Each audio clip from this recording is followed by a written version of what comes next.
옆에 계신 분께 이렇게 선포하기를 원합니다. 나는 행복합니다.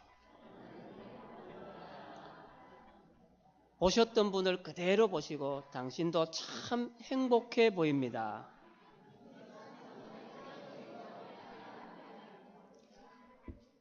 짧기가 짧은데도 그게 잘 안 되나 봐요. 저한테 들리기를 웅성웅성 소리만 들립니다.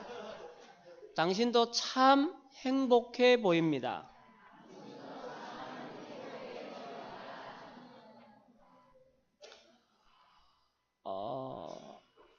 레나 마리아라는 여인이 있습니다. 이 여인은 1968년도에 중증 장애를 안고 태어났습니다. 그녀는 두 팔이 없을 뿐 아니라 왼쪽 다리도 장애를 가지고 태어났습니다. 병원에서는 부모에게 그 아이를 보호소에 맡길 것을 권유했습니다. 그러나 독실한 기독교인이었던 부모는 레나를 하나님께서 주신 아이라고 확신했습니다. 그리고 그 아이를 정상아와 똑같이 신앙으로 키웠습니다. 그 결과 수영과 십자수, 요리와 피아노 연주, 운전과 성가대 지휘까지 그녀는 오른발로 못하는 것이 없습니다. 3살 때 시작한 수영으로 1988년 서울 장애인 올림픽에서도 출전했고 스웨덴 대표로 세계 장애인 수영 선수권 대회에 출전해서 금메달을 4개나 따기나 했습니다. 그는 또한 스톡홀름 음악대학에서 현대 음악을 전공하고 본격적인 가스펠 가수로 세계적인 활동을 벌이고 있습니다. 레나 마리아는 1995년 비올라 연주가 비온 클링벨과 결혼해서 스웨덴에서 행복하게 살고 있습니다. 좌절할 수밖에 없는 장애와 조건 속에서도 레나는 누구보다도 밝고 명랑하며 위트와 유머가 넘치는 건강한 여인으로 살고 있습니다. 그 비결이 무엇이었을까요? 자신의 환경에 초점을 맞추지 않고 하나님께서 주신 재능과 은사에 초점을 맞추었기 때문에 그렇습니다. 하나님께서는 사랑하는 자들에게 모두 재능과 은사를 주셨습니다. 누구나가 다 가지고 있습니다. 내 것을 보지 못하고 우리나라 속담에 남의 밥에 콩이 더 커 보인다. 내 것은 소중하지 않고 남의 것을 자꾸 탐하는 마음이 있습니다. 내게 하나님께서 내게 주신 그것을 잘 활용하고 발전시켰을 때 우리는 하나님께서 가장 크게 쓰실 수 있는 귀한 주의 자녀가 될 것입니다. 여러분, 파도가 일지 않는 바다는 없습니다. 모든 바다는 파도가 입니다. 그런데 이 배가 항해를 하는데 문제는 파도가 있고 없고의 문제가 아니라 파도가 크냐 작냐의 문제일 뿐입니다. 마찬가지로 인생살이의 문제도 우리가 살아가면서 생기는 문제들도 고난이 있는가 없는가의 문제가 아니라 그것을 우리가 감당할 수 있느냐 없느냐의 문제입니다. 우리 인생은 하나님께서 이제 인생 끝났으니까 내가 너를 데려가겠노라라고 하나님께서 하실 때가 끝이지 우리가 다 끝났다고 해서 끝이 아닙니다. 실패했을지라도 기도할 믿음과 하나님을 따를 양심이 있다면 분명 그는 다시 일어설 수 있습니다. 그러므로 고난을 당할 때는 괴롭고 아프지만 용기를 내고 끝까지 기도하며 참고 인내해야 합니다. 불 중에 바람이 불면 꺼지는 불이 있고 바람이 불면 더 활활 타오르는 불이 있습니다. 우리가 그것을 잘 분별해서 내게 주신 것이 어떤 것인지를 잘 개발하고 그것을 활용할 수 있기를 소망합니다. 오늘 읽은 우리 야고보서는 예수님의 동생 야고보가 유대 그리스도인으로 이루어진 교회들을 향해서 쓴 편지입니다. 야고보는 자신을 하나님과 주 예수 그리스도의 종이라고 소개합니다. 우리가 잘 아는 대로 야고보는 예수님의 동생입니다. 그런데 예수님을 주로 부르고 있습니다. 이것은 야고보가 거듭났음을 말하고 있습니다. 야고보는 예수님이 지상에 계실 때에는 믿지 않고 불만을 가졌습니다. 그러나 부활하신 예수님을 만난 후에는 완전히 변화되었습니다. 그래서 자기 형을 주로 부를 수 있는 것입니다. 여러분들도 부활하신 예수님을 만나셔서 야고보처럼 모든 것이 변화되어 하나님의 온전한 자녀가 되시기를 바랍니다. 야고보의 편지의 수신자, 야고보의 편지를 받아서 읽어보는 사람들은 이 예루살렘, 유대를 떠나서 다른 지역에 사는 사람, 거기서 사는 유대인들, 우리는 이를 디아스포라 유대인이라고 부릅니다. 이들을 향해서 쓴 편지입니다. 이들은 유대교의 모든 전통을 지키는 유대주의자들로부터 많은 비판과 핍박을 받습니다. 왜냐하면 유대교의 전통에서 벗어난 그들의 행위와 그들의 행동을 가르치고 있기 때문에 그렇습니다. 그 상황에서 야고보는 유대인 그 디아스포라 교회를 향해서 하나님 앞에서 온전함을 이룸으로써 상황을 헤쳐나가라고 합니다. 너희들이 할 수 있는 한 싸워서 이겨라라고 권하지 않고 하나님의 온전함으로 그 상황을 헤쳐나가라 합니다. 이 야고보가 말하는 온전함이라는 것은 말씀에서 전하는 대로 또한 당시의 사도들이 그들에게 가르친 대로 말씀을 온전하게 지키면서 자신의 믿음을 굳건하게 지키라는 것입니다. 오직 의인은 믿음으로 말미암아 살리라, 이렇게 한 말씀처럼 성도는 세상 사람들과는 다르게 살아가야 합니다. 야고보 사도는 본문에서 성도가 세상과 구별되어 믿음으로 살아가야 할 것들을 교훈하고 있습니다. 말씀을 통해서 믿음으로 어떻게 살아가야 하는지 그것을 우리가 배우고 또한 말씀대로 살아갈 수 있기를 소망합니다. 야고보는 유대인 교회가 여러 시험을 당하고 있지만 이를 기쁘게 여기고 인내해야 한다고 가르칩니다. 물리적으로 너희들의 방법으로 그것에 대항해서 싸우려고 하지 말고 예수님께서 가르쳐 주신 대로 오른뺨을 치는 자에게 왼뺨을 돌려대는 모습을 가지라는 겁니다. 그들과 붙어서 싸워서 이기지 말라는 겁니다. 싸워서 이기면 뭐 하시겠습니까? 전도할 때 여러분들 싸워서 이기십니까? 교리적으로 부딪힐 때 있습니다. 논리적으로 부딪힐 때 있습니다. 그러면 열심히 싸웁니다. 싸워서 이기면 우리들에게 남는 것이 무엇입니까? 아무것도 없습니다. 힘을 의지해서 상대방을 누르려고 하기보단 당당한 태도로 시험을 견뎌내는 우리의 의지가 필요합니다. 이기는 것이 진정으로 이기는 것이 아니라 지는 것이 이기는 것입니다. 유대인 교회, 오늘날 우리의 교회가 시험을 당하는 상황에서 자신에게 닥쳐오르는 시련과 시험을 기뻐하고 즐거울 사람은 아무도 없습니다. 그러나 신앙이나 믿음으로 인해서 오는 시험을 당할 때 이것은 하나님이 내게 주신 시험이다라는 것을 우리가 자각했을 때는 기뻐하라는 것입니다. 시험을 당할 때 낙심하거나 불평하지 말고 억지로 조금만 기뻐하는 것이 아니라 온전하게 기뻐하라는 겁니다. 그 시험이 내가 주의 자녀라는 것을 인정해 주는 시험이기 때문입니다. 시험을 당할 때 그것을 기쁘게 여기는 것은 우리들에게는 불가능해 보입니다. 그래도 사람인데 어떻게 그럴 수 있냐라고 우리가 핑계합니다. 그러나 우리에게 찾아오는 시험은 분명하게 하나님의 징계가 아니라 하나님의 배려와 사랑이기 때문에 우리가 기뻐해야 합니다. 하나님은 성도들이 감당하지 못할 시험은 절대로 주지 않습니다. 우리가 감당하고 이겨낼 수 있는 시험만 우리들에게 주십니다. 우리는 시련을 통해서 인내를 만들어내시는 하나님을 철저히 신뢰해야 합니다. 하나님을 믿어야 한다는 겁니다. 인내를 온전히 이루라, 이렇게 4절에 나옵니다.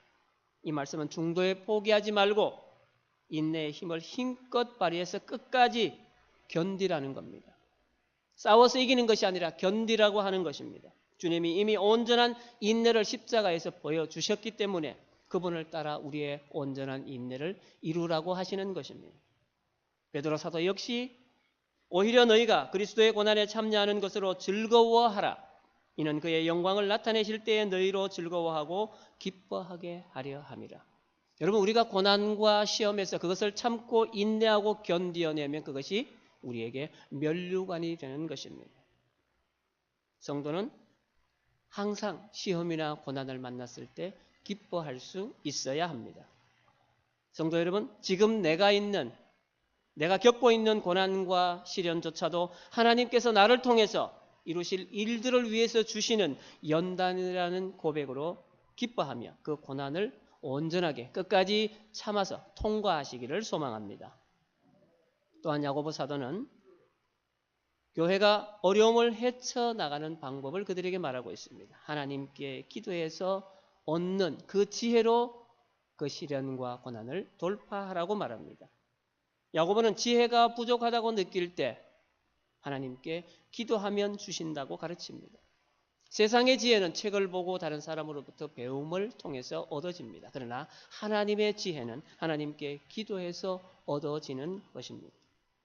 교회가 하나님의 권능을 의심하고 세상의 방식을 도입하고 세상의 방식을 따라가면 결국 교회가 타락하게 됩니다. 이것이 바로 교회를 시험하려는 사탄의 목적입니다. 하나님의 방법보다 세상의 방법이 훨씬 쉽고 빠릅니다. 합리적으로 보입니다.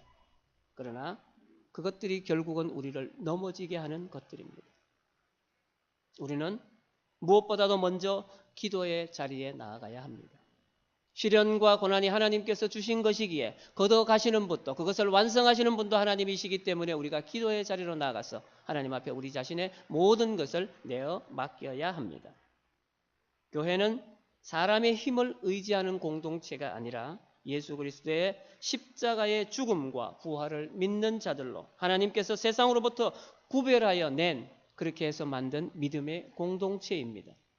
그렇기 때문에 세상을 의지하는 것이 아니라 하나님을 의지해야 하는 공동체입니다. 말씀과 기도의 능력이 교회를 지탱하는 힘이 됩니다. 교회는 말씀의 공동체이며 기도의 공동체입니다.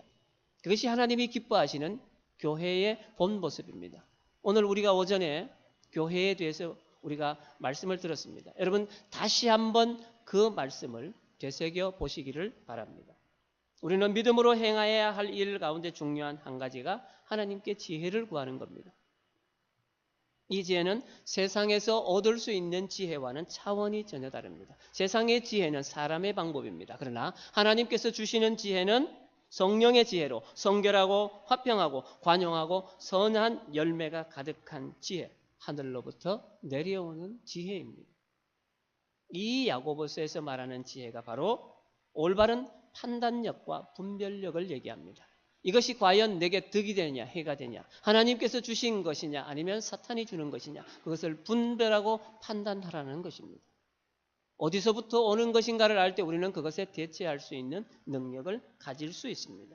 이런 지혜가 부족하다면 어떻게? 하나님 앞에 기도하면 됩니다. 하나님, 지금 이 상황에서 내가 처한 상황에서 내가 무엇을 선택해야 할지, 어떻게 해야 할지 알지 못하겠습니다.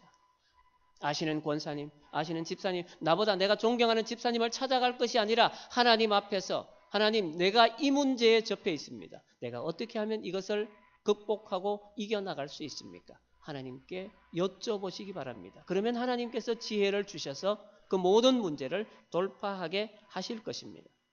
왜냐하면 하나님은 후히 주시고 꾸짖지 아니하시는 하나님이시기 때문에 그렇습니다. 여러분들 자녀들이 뭘 달라고 하면 꾸짖습니까? 아니잖아요. 내가 줄 수 있는 모든 것을 주시는 분이 바로 부모입니다. 하나님은 우리를 세상 가운데서 불러주셨고 우리를 하나님의 백성, 하나님의 자녀라고 말합니다. 우리가 원하는 것, 어떤 것이든 하나님은 들어주실 수 있습니다. 그러나 모든 기도가 응답되는 것은 아닙니다.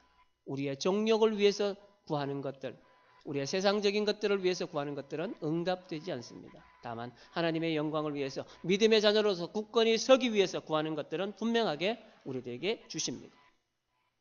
여러분, 우리가 받은 구원을 어떻게 여기십니까? 그것은 우리가 무엇을 해서 얻는, 우리가 신앙 고백을 해서 얻는 구원이다라고 하실 수 있습니다. 그러나 하나님께서 우리들에게 거저 주신, 값없이 주신 구원이 바로 선물입니다. 우리는 말씀을 따라 시험 중일지라도 그것을 회피하거나 자포자기하거나 원망하지 말고 모든 이에게 후히 주시는 하나님께 지혜를 구해서 그 모든 일들을 잘 돌파하시기를 바랍니다. 우리가 하나님 앞에 구할 때 어떻게 구해야 합니까? 하나님 주시면 좋고 안 주셔도 할 수 없습니다. 이렇게 구하십니까? 하나님 꼭 주셔야 합니다. 이렇게 구하십니까? 하나님 꼭 주셔야 합니다. 이렇게 구합니다. 이렇게 구할 때 우리들에게 필요한 것이 바로 믿음입니다. 믿음은 하나님이 계시는 것과 또 그에게 구하는 자에게 반드시 응답하는 것을 믿는 확신입니다. 그래야만이 하나님께서 내게 주실 수 있는 겁니다. 어떤 때 기도하다 보면 흔들리죠. 내가 열심히 기도한다고 들어와서 통성으로 기도하고 속으로 기도하고 열심히 기도하는데 하다 보니까 이것이 자꾸 사탄이 방해합니다. 어떻게 해요? 될까 안 될까? 마음이 흔들릴 때는 어떻게 해야 합니까? 내가 사탄이 나를 유혹하는 그 마음을, 그 생각을 끊어야 합니다. 그럴 때는 제가 여러분들에게 권하고 싶은 방법, 사도신경, 주기도문을 여러분들이 소리내어 입술로 고백하시기 바랍니다. 내 신앙을 고백하시는 순간 사탄은 또한 내게서 멀어집니다. 그러면 여러분들의 기도를 계속하시기 바랍니다. 내가 넘어지게, 내가 세상적으로 나가게, 내 기도가 변질되게 만드는 것을 내가 차단하고 주님 앞에 직진으로 나아가시기를 바랍니다. 하나님은 두 마음을 품어 정함이 없는 자들에게는 응답하지 아니하시고 오직 의심 없는 믿음으로 구하는 자에게 반드시 응답하신다고 하십니다.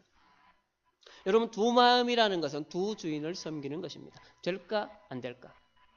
사람의 방법, 하나님의 방법, 이 두 가지를 저울질하는 것을 말합니다. 그 마음이 온전하게 하나님께 향하지 않고 양다리 걸치듯 필요에 따라서 자신의 정체성을 옮기는 것을 말합니다.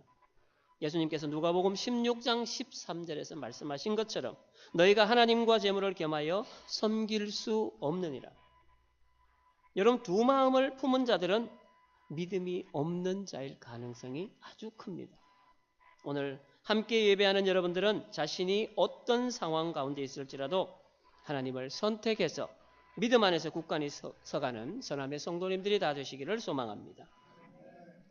성도는 믿음의 눈으로 자아를 바라보아야 합니다.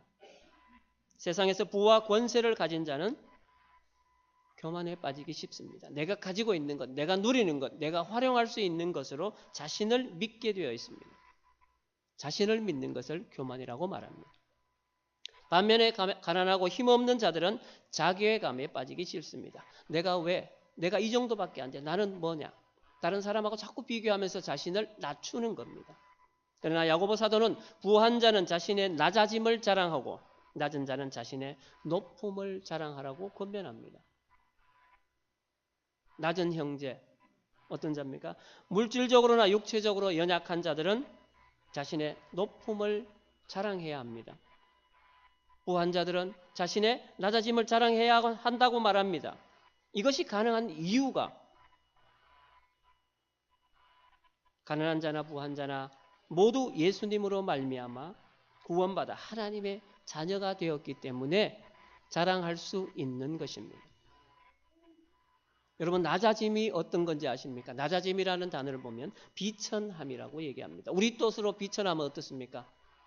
정말 보잘것없고 바닥이라고 생각할 수 있습니다. 그러나 이것이 하나님 앞에서의 비천함이라면 여러분 어떻겠습니까? 하나님 앞에서 겸비한 태도, 곧 겸손한 태도의 낮아짐이라면, 비천함이라면 여러분 누구라도 선택할 수 있고 내가 그 상황에 처할 수 있지 않겠습니까? 베드로전서 5장 6절에서 그러므로 하나님의 능하신 손 아래에서 겸손하라. 때가 되면 너희를 높이시리라.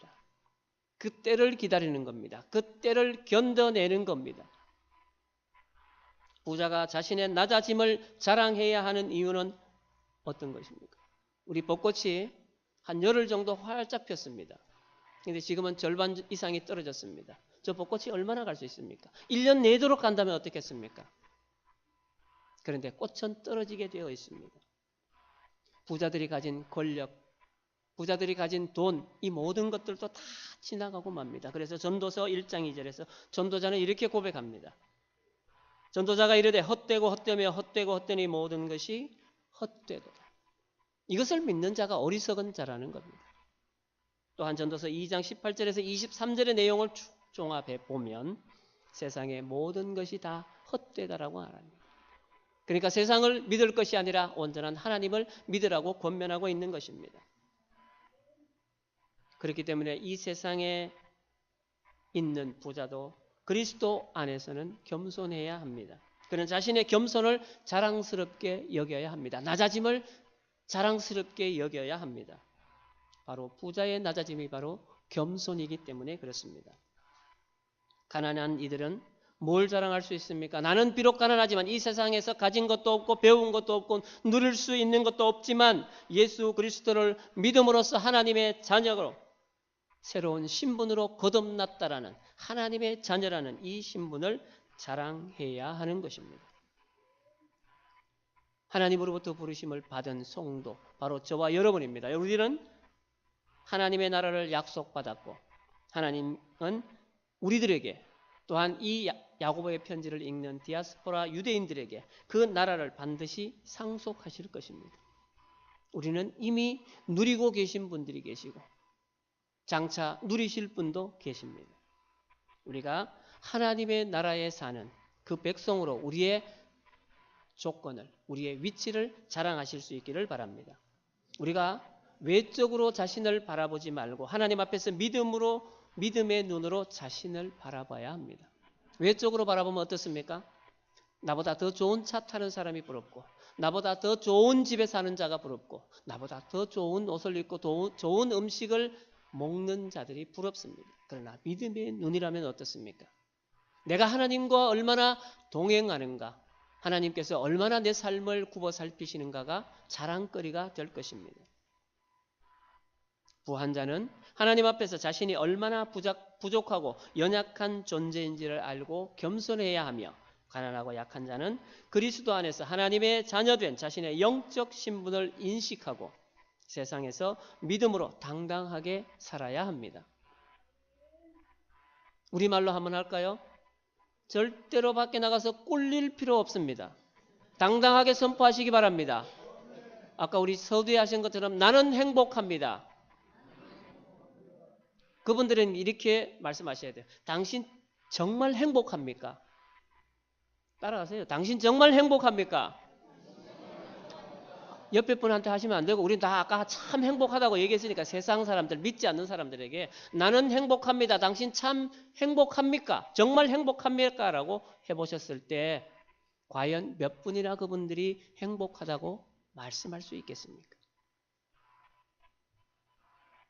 여러분, 왜 우리가 행복한 자입니까? 왜 얼굴에 기쁨이 넘칩니까? 바로 우리가 환난을 당할 때 기뻐할 수 있는 성도이기 때문에 그렇습니다. 인내를 통해서 성숙할 수 있는 사람, 가난하다고 주눅들지 않고 교만하다고 부유하다고 교만하지 않는 사람, 바로 그런 자가 우리들이기 때문에 우리는 행복한 자이며 하나님의 백성으로 온전하게 살아가는 것입니다. 여러분들은 하나님의 특별하신 은총으로 세상으로부터 부르심을 받은 구원의 자녀들입니다. 오늘 저는 여러분들께서 삶 가운데서 일어나는 고난과 시련을 믿음으로 굳건하게 이겨내시기를 소망합니다. 믿음으로 하나님의 지혜를 구하셔서 항상 믿음의 눈으로 자신을 돌아보는 귀한 하나님의 자녀로서의 삶을 사시기를 소망합니다. 기도하겠습니다. 우리를 세상 가운데서 불러내 귀한 자녀 삼아주신 사랑의 하나님 감사합니다. 하나님께서 우리를 구별하여 주심과 구원하심과 자녀 삼아주신 은혜를 생각할 때마다 한없는 감사를 드립니다. 인간은 그 마음속에 자만과 교만이 가득해서 늘 자신을 자랑하고 남 위에 우뚝 서고자 하여 자신이 하나님을 대신하는 삶을 살 때가 많습니다. 오늘 말씀을 통하여 낮은 형제는 자기의 높음을 자랑하고 부한 자는 자기의 낮아짐을 자랑하는 믿음의 결단이 있게 하시옵소서. 주님 앞에서 항상 겸손하고 자기를 내려놓고 주님이 주시는 은혜를 사모하며 주님의 자녀로 살아가기를 소망하는 모든 자들이 예수님의 이름으로 기도드립니다. 아멘.